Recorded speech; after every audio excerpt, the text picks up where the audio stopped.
A continuación seguimos con otras colecciones llamadas conjuntos.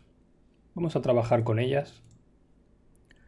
Los conjuntos son colecciones desordenadas de elementos únicos. Se utilizan normalmente para hacer pruebas de pertenencia a grupos y eliminación de elementos duplicados. También soportan operaciones matemáticas avanzadas, pero estas las veremos en una unidad posterior. Podemos crear un conjunto vacío de elementos de esta forma.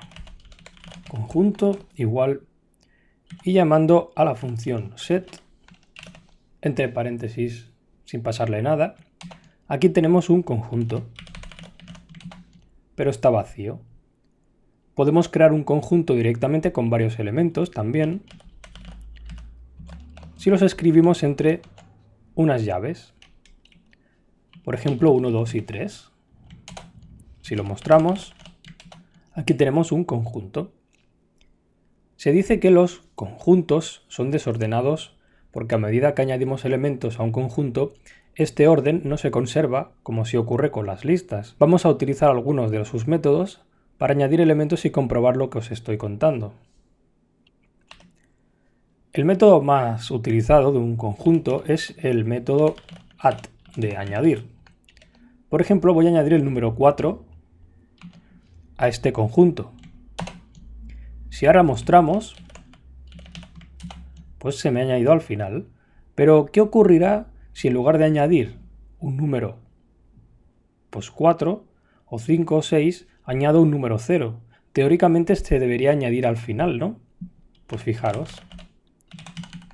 Vamos a añadir el 0, vamos a mostrarlo y se pone al principio del conjunto.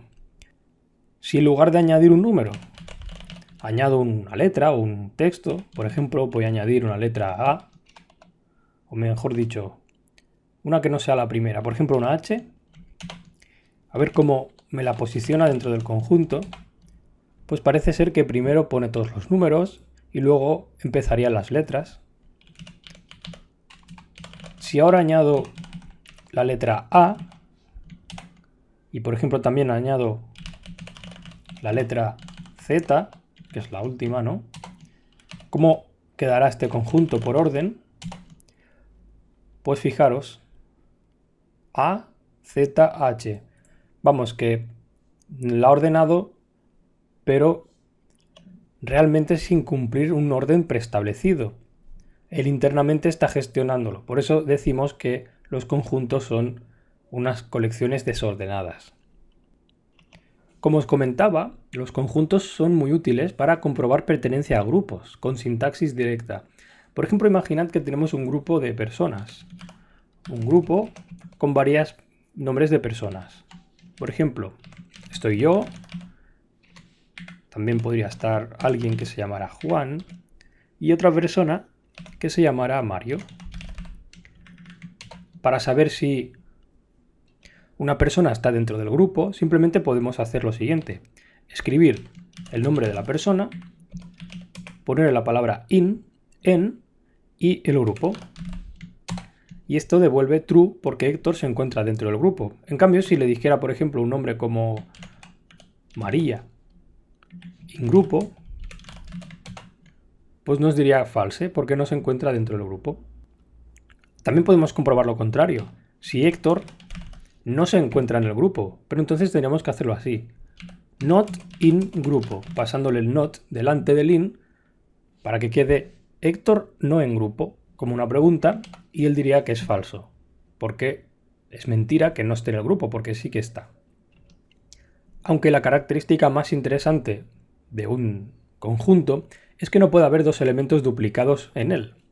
Esto también es muy interesante. Por ejemplo, imaginaros que creo un conjunto y voy a poner varias veces algo repetido. Por ejemplo, Héctor, Héctor y Héctor 3 veces. Ahora vamos a guardarlo y vamos a mostrarlo. Y como veis, automáticamente todos los valores repetidos se han eliminado y me lo deja solo una vez.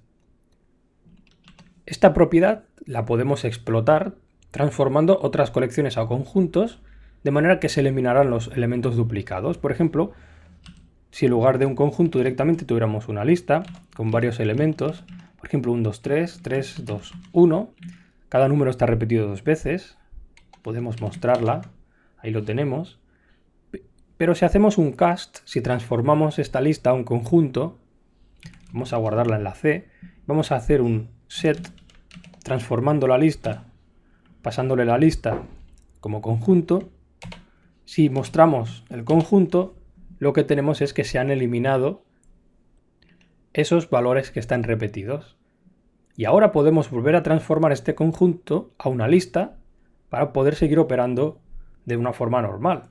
Por ejemplo, poniendo lo siguiente, lista igual a list, transformando el conjunto a una lista.